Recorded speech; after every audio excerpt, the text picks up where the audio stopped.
like. I'm joined by Harrison Schultz, a participant in the Occupy Wall Street movement. Harrison, good to see you. We haven't seen you in a while, which brings me to the question. There was an article today on one of the blogs that asked what happened to Occupy. What's your reply to that headline? We never left. We were just tired. I mean, anarchy isn't easy. This is a lot of work, and we had to hibernate for a while, but today we're resurging, and the energy's really good out in the streets. And what's been happening during the hibernation, as you called it?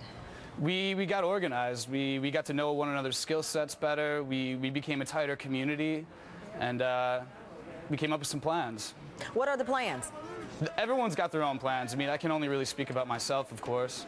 I've been working on a project called OWS Analytics, and I've been giving analytical support, trying to measure the impact of the messaging, of content messaging from groups like OccupyWallStreet.org, Occupy.com, Occupy Together, Revolutionary Games, the Tack Dodgers, the People's Puppet Guilds, a lot of different groups within the movement, and the numbers are looking good. I was just looking at some real-time analytics today, and there's like at least 10,000 people on OccupyWallStreet.org by like 10.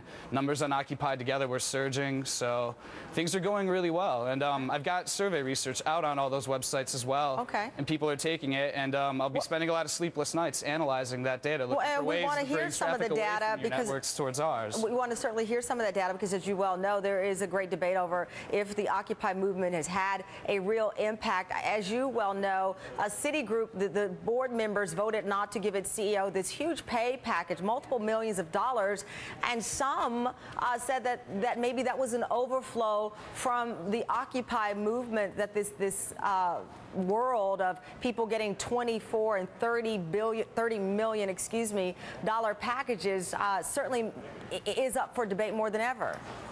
I don't know what specific case you're talking about, but the real impact of the movement definitely has to do with the introduction of inequality into political discourse, into discourse within the media.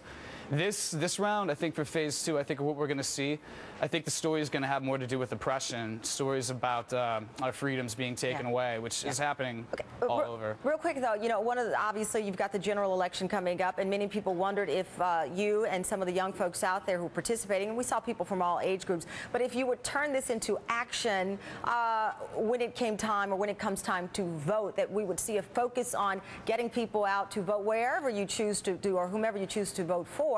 But there would be some action there that would result in voting. In my opinion, the problems, the historical roots of the crisis that we're in now go back a lot farther than this stupid grudge between Democrats and Republicans.